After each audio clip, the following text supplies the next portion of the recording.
one of the biggest questions people have in their life is why. Why did something happen to me? Why is this happening to me? No matter how mundane something is or how serious it is, this question keeps on coming up for so many people. Why? Why did this have to happen to me, God? Why did you need to put me through this?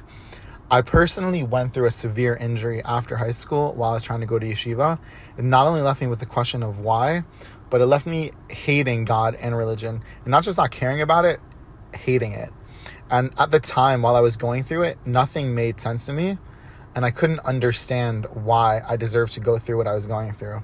But as the years went by, I finally understood and things started to click for me. So why it was necessary for me to go through these things. So that's what I shared, and it's what my summary is going to be about. So after high school, I was still undecided about yeshiva. Most people going to yeshiva, they decide a couple months beforehand, they apply and everything. Me, no, I just waited last minute. Summer comes around and I'm still not applied, still not deciding where I'm going. I was in camp with my friends and they convinced me to go to yeshiva. So I'm like, all right, fine. It happened to be the yeshiva that I want to go to. The rabbi of camp was the director of camp was the rabbi of the yeshiva. So I'm like, great, it's convenient. The rabbi likes me. We're good to go. No questions asked. So I go into a meeting with the rabbi, and he tells me, it's like, look, Dani, there is no space for you in yeshiva right now. You're going to have to wait a couple of months to come. You have to wait 1 month to come. You have to skip the first month of yeshiva. You come after Sukkot. The time, I'm like, fine, not a problem. Great. First month goes by. Sukkot comes and goes.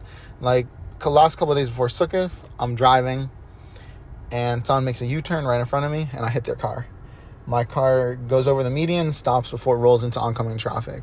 So I'd gone to my back started hurting me at this point, and I went to the doctor, took an MRI, and he's like, it's nothing serious, but for now you need to start going to physical therapy. So at the same time, I had messaged the rabbi of yeshiva back. I'm like, Rabbi, can I, what's the deal with yeshiva? Is it possible? He's like, you're going to have to wait 1 more month. So I'm like, you know what? 1 month, not the end of the world. Doctor said I need to do physical therapy for my back anyways.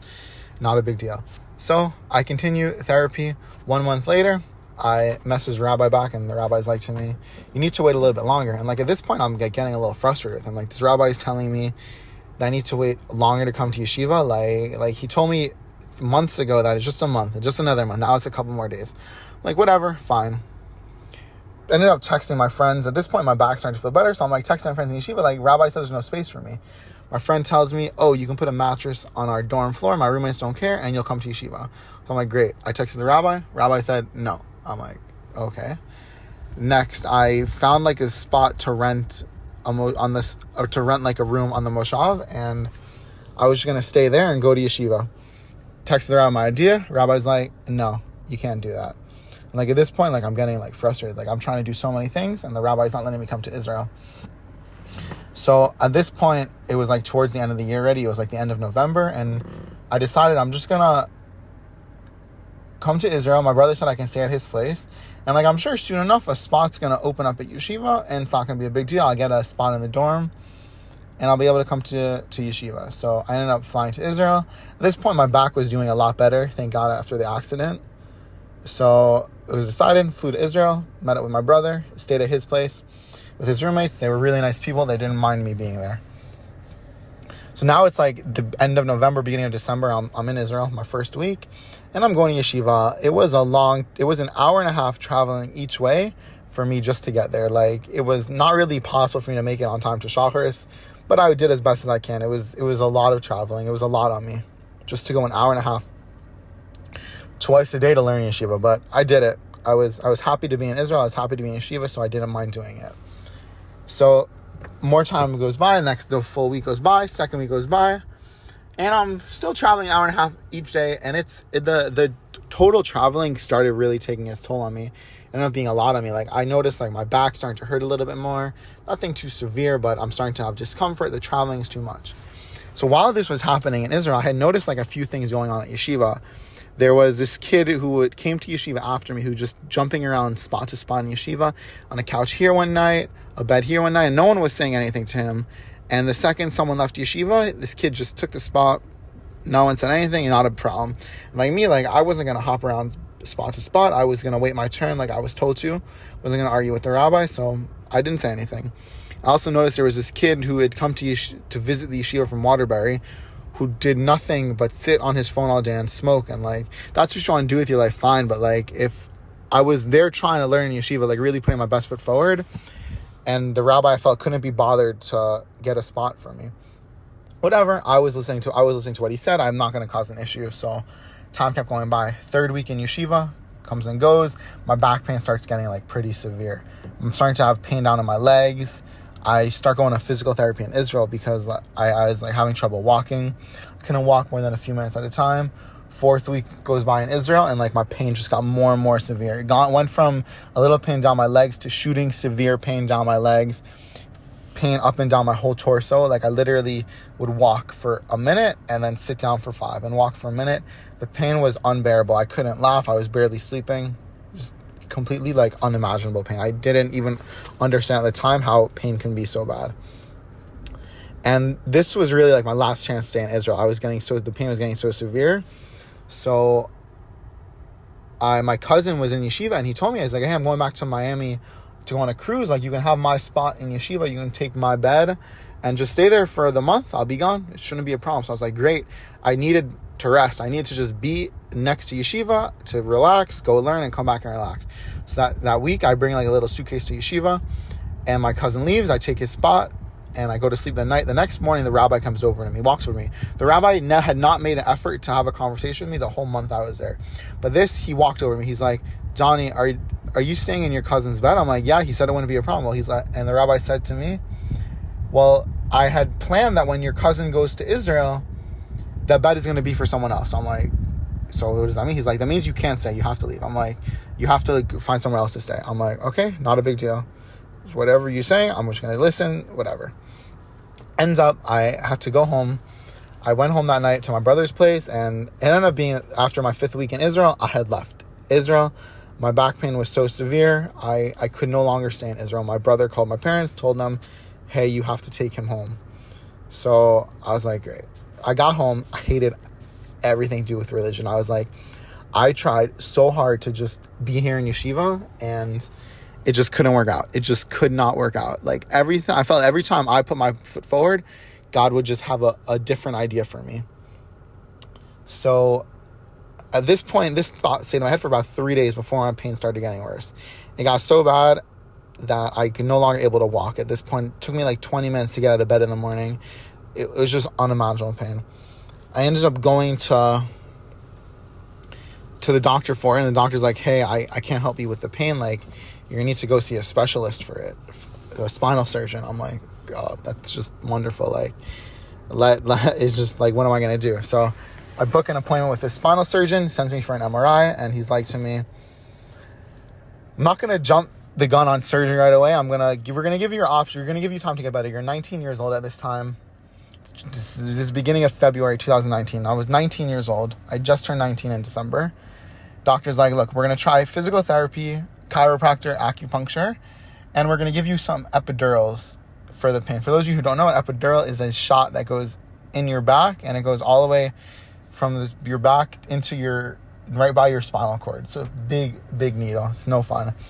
And we'll see how that works out. So I got a set of epidurals, went to the doctor, and basically for the next 4 months, I just tried getting better.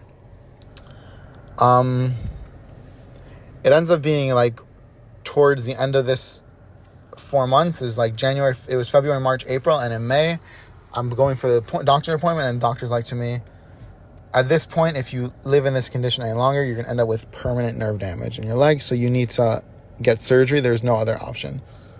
So I got surgery on May 20th, 2019. Now, the last couple of months before this, like, religion for me was non-existent. Like, it wasn't a thing. Even though religion wasn't a thing, though, there was still some part of me that wanted to go back to yeshiva and have that experience. So I remember it's the night I had surgery. I'm 19 years old. I just had back surgery, and I'm having a conversation with someone about like going back to yeshiva. He's like, just send the rabbi a message. So I sent the rabbi a text message about coming back to yeshiva. He's like, great, sounds good. We'll be in touch once you recovered a little bit more. I'm like, great, all good. So 2 weeks after surgery, I have my post-operation appointment. He says to me, 1 more week, you can start physical therapy and just, keep at it. You're 19 years old. You got a long way to go at recovery. It's not going to be easy, but just keep at it. Everything looks good for you. I'm like, great. Next week passes. I start going to physical therapy. 1 month, 2 months going, starting to make some progress. Now, getting to like the end of the summer, and I'm out with my friend, and we're just chilling by the beach late at night, and she says to me, like, do you really want to go back to yeshiva? And I'm like, thinking about it, I'm like, you know what? I don't know. Like, the way the rabbi treated me, the way things happen, I just don't know if that is the kind of person I want to be around. That's the kind of rabbi I want to be around. The disrespect he had towards me and the level of not caring he showed me wasn't it. So we actually sat down and I sent a message to the rabbi about yeshiva and about coming back, and all he responded, I told him I was unsatisfied with the way things happened this year. I felt mistreated, and all he got back to me was, I don't really understand what you're saying, but are you coming this year? Because I have a spot for you. And I'm like, no, I'm not coming. And I hit the block button. I never spoke to him again. So the time was going by, and still I wasn't even planning on going back to Shiva, and I didn't really care about religion. So now we're in August, September, October, November. I get a gym membership and I start hitting the gym. I start losing weight. Post-op, it was very important for me to lose weight. It was important for my back. It was important for everything. So the next couple of months, I lost 20 pounds. It's my birthday in December. The next 3 months, I lost another 15 pounds. And then it was like March 2020, everything closed for COVID. So I'm still hitting the gym. The gym was closed. So beforehand. So I finally make it back to the gym when everything opens from COVID, and I'm back at it. Physical therapy opens again. So I go into the gym, going to physical therapy. I'm not really focusing religions, not really in my head. It's not a thought. I'm just doing what I'm doing and just trying to continue on my journey through recovery. I lose another between when the gyms open from COVID and the summertime to my birthday, I lost all the way from 211 down to 185. So now over the last year and a half, I had lost from 256 pounds to 185, which is a big deal, especially coming post back surgery when, every less pound is one less pound that your back has to hold. Actually, my lowest weight was actually 180 pounds. So the total I ever lost was 76 pounds post back surgery while in physical therapy. So going into 2021, I was just focused on now lifting weights and still getting better. The first 3 months of the year goes by, religion is still in my head, not a thing. All of a sudden, it's right before Pesach, and my grandfather was sick. I'm like, oh, great. I'm like to God, I'm like, look, I don't normally do anything. I don't keep Shabbos. I don't care. But I'm like, I'm going to keep Shabbos, and for the sake of me keeping Shabbos, let it be like a zechus for my grandfather to get better. And I ended up keeping, after over 2 years, finally keeping Shabbos. And it was hard for the first time, but Shabbos went by. It's actually a 3-day yontif. It's the first day of Pesach. Shabbos goes by, I kept. First day, second day, I kept. And actually, all 3 days, I'm coming home, and I'm to God, after 3 days of keeping, I'm just let him get better. Let my grandfather get better. I don't want anything from this, but let my grandfather get better. This was actually the start of my journey back to being religious again. Little did I know. So the next couple of months, I kept Shabbos. I actually only broke it once after that Pesach. And then the whole year goes by, and all my little thing religiously, all I'm doing is keeping Shabbos. There was nothing really else religiously that I was doing. So like I said, the whole year goes by. All I'm doing is keeping Shabbos, and everything else religiously, again, I'm not doing. The end of 2021, my friend texts me about a Hanukkah party. And I was like, you know what? She's like, you want to come? I'm like, sure, why not? She sends me a flyer. And I'm like, wait, I know that name. And the flyer for the Hanukkah party was actually the Emunah Mondays Hanukkah event for 2021. That was actually the first class I went to, which again, Emunah Mondays played a pretty big role, in caring about the religion more and more.